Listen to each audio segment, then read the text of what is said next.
بسم الله الرحمن الرحیم. سوره النصر مدنیه. بسم الله الرحمن الرحیم.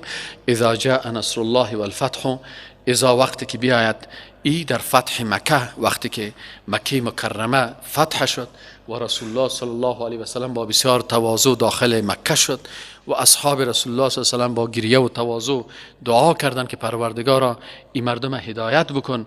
اخلاق خوب و توحید خوب و اطاعت از اوامر الله سبب شد که الله متعال نصرت نصیب مسلمان ها کرد.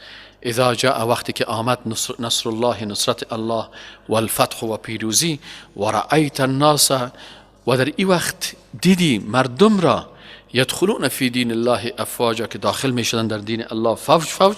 فسبح، پس تسبیح بگو، بحمد ربک، به حمد و ثنای ربت، و استغفره، و او را طلب مغفرت از او بکن.